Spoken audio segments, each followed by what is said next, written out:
ఏం పేరన్నా? నా పేరు రాచాల క్రాంతి కుమార్, 31 కాంగ్రెస్ అభ్యర్థిని. ఎట్లా ఉంది కాంగ్రెస్ పార్టీ? మీ ప్రజల్లోకి వెళ్ళి ఓటు అడుగుతా ఉన్నావు కదా, ఏం చెప్పి ఓటు అడుగుతా ఉన్నావు? నీకు ఎందుకు ఓటేయాలి జనాలు?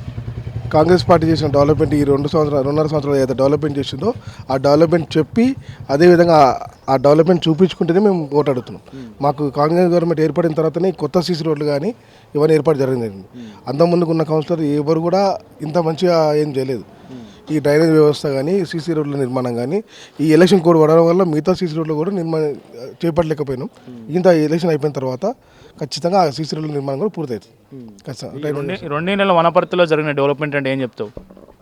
2 నెలల్లో వనపర్తిలో చాలా డెవలప్మెంట్ జరిగినాయి. మెగారెడ్డి గారు ప్రత్యేక చొరవ తీసుకొని అన్ని రకాలుగా అభివృద్ధి చెందికే ఖచ్చితంగా రోడ్ల నిర్మాణాలు కానీ, డ్రైనేజ్ వ్యవస్థ కానీ, వీధి లైట్ల వ్యవస్థ కానీ మొత్తం, అదేవిధంగా అర్హులైన ఇంద్రమైన్లు, ఈ గృహజ్యోతి పథకం అన్నీ సఫిషియెంట్గా అందరికీ అందుతుంది. ప్రజల్లోకి వెళ్తానుగా ఓట్లు అభ్యర్థించడానికి ఎట్లా రెస్పాన్స్ ఎట్లా ఉంది? మంచి రెస్పాన్స్ ఉందండి. గవర్నమెంట్ మీద మంచి అభిప్రాయం ఉంది అందరికీ. ఎటువంటి అపోజిషన్ లేదు, మంచి అభిప్రాయం ఉంది అందరి మీద.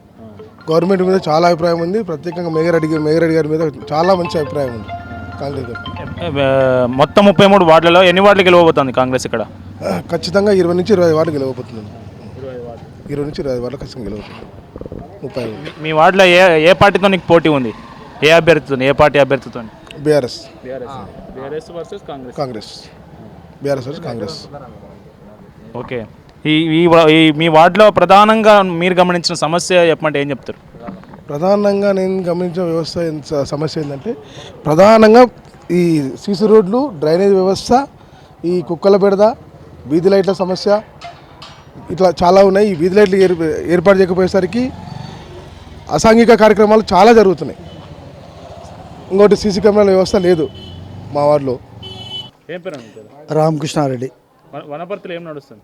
వనపర్తిలో ఇప్పుడు ఏం నడుస్తుందంటే, ఇంతకుముందు రైతు బంధు కానీ, రైతు భరోసా కానీ, ఏ రైతులు వడ్లేసుకున్నారు కదా వాళ్ళకు బోనస్ ఇవ్వడము, ఇప్పుడు కరెంటు బిల్లు కానీ, గ్యాస్ సిలిండర్ కానీ, అలాంటివన్నీ మొత్తం జరుగుతున్నాయి. సంక్షేమ పథకాలు మొత్తం అన్నీ మంచిగా జరుగుతున్నాయి కనుక మేఘారెడ్డి అన్న నాయకత్వం చాలా బాగుంది కనుక ఇప్పుడు మేఘారెడ్డి అన్న చూసి మొత్తం టీఆర్ఎస్ పార్టీ అనేది కాంగ్రెస్ పార్టీకి పోటీ లేదు. కాంగ్రెస్ పార్టీ చాలా మంచి మెజార్టీతో గెలుస్తుందని చెప్తున్నాం.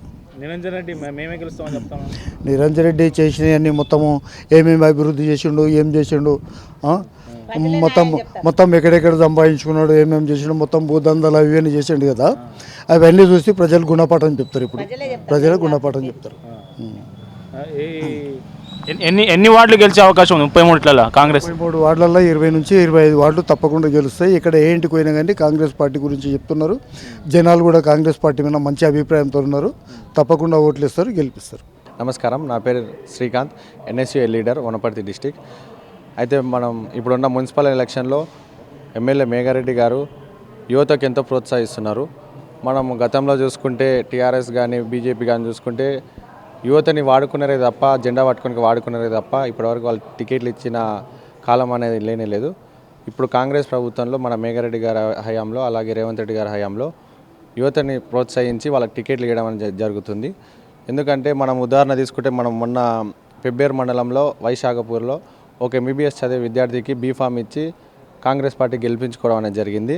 ఇప్పుడు అలాగే వనపర్తిలో కూడా ఎంతోమంది యువ నాయకులకు బీఫామ్లు ఇచ్చి కాంగ్రెస్ పార్టీ వాళ్ళని యువతని ప్రోత్సహించి రాజకీయంలోకి రావాలని ఒక గొప్ప నాంది పలికే ప్రయత్నం చేస్తుంది.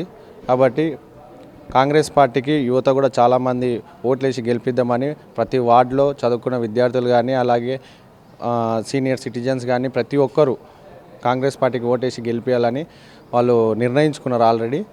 అలాగే నెక్స్ట్ మనం కాంగ్రెస్ ప్రభుత్వం గురించి చూసుకుంటే, టీఆర్ఎస్ గవర్నమెంట్ కేవలం కేజీ టు పీజీ అనే ఒక నినాదం ఇచ్చింది తప్ప దాన్ని శాంక్షన్ చేసింది అయితే లేదు ఇప్పటివరకు. కాంగ్రెస్ ప్రభుత్వం కింద అంటే గవర్నమెంట్ స్కూల్స్ నుంచే మనము డెవలప్మెంట్ చేయాలి, కింద ఎల్కేజీ యూకేజీ నుంచే మనం డెవలప్ చేయాలని చెప్పి వాళ్ళకి కాస్మెటిక్ ఛార్జెస్ కానీ పెంచడం కానీ, అలాగే యంగ్ ఇండియా ఇంటిగ్రేటెడ్ స్కూల్స్ తేవడం కానీ, ప్రతి జిల్లాకు అలాగే మనం చూసుకుంటే కేంద్రీయ విశ్వవిద్యాలయం అనేది శాంక్షన్ అయింది. అది గౌరవ ఎమ్మెల్యే గారి చొరవతో అలాగే రేవంత్ రెడ్డి గారి చొరవతో శాంక్షన్ కావడం అనేది చాలా గొప్ప విషయం. అలాగే మనం చూసుకుంటే రేవంత్ రెడ్డి గారు వనపర్తిలో చదువుకోవడం జరిగింది చిన్న ఉన్నప్పుడు. అయితే రేవంత్ రెడ్డి గారికి వనపర్తి ఉన్న ప్రేమతో అతను చదువుకున్న స్కూల్ని బాగా డెవలప్ చేసి దాన్ని ఒక తెలంగాణలోనే ఒక గొప్ప స్కూల్ లాగా తీర్చిదిద్దుదామని చెప్పి అతను కొన్ని కోట్ల రూపాయలు శాంక్షన్ చేసి ఆ స్కూల్ని ఇప్పుడు అభివృద్ధి చేయడం అనేది జరుగుతుంది. అలాగే ఇంకా చాలా గొప్ప అభివృద్ధి కార్యక్రమాలు అనేది మేఘారెడ్డి గారి దృష్టిలో ఉన్నాయి. అవి కూడా రేపు పొద్దున మున్సిపల్ ఎలక్షన్లు కాగానే అవన్నీ ఎమ్మెల్యే గారు వనపర్తికి కావాల్సిన అవసరాలన్నీ తీర్చుతారని వనపర్తిలో ఉన్న యువత అందరూ ప్రతి ఒక్కరూ కాంగ్రెస్ పార్టీకి ఓటేసి కాంగ్రెస్ 33 వార్డులలో ఉన్న అభ్యర్థులను అలాగే పెబ్బేరులో ఉన్న 12 వార్డుల అభ్యర్థులను గెలిపించాలని మనస్ఫూర్తిగా కోరుకుంటున్నాను.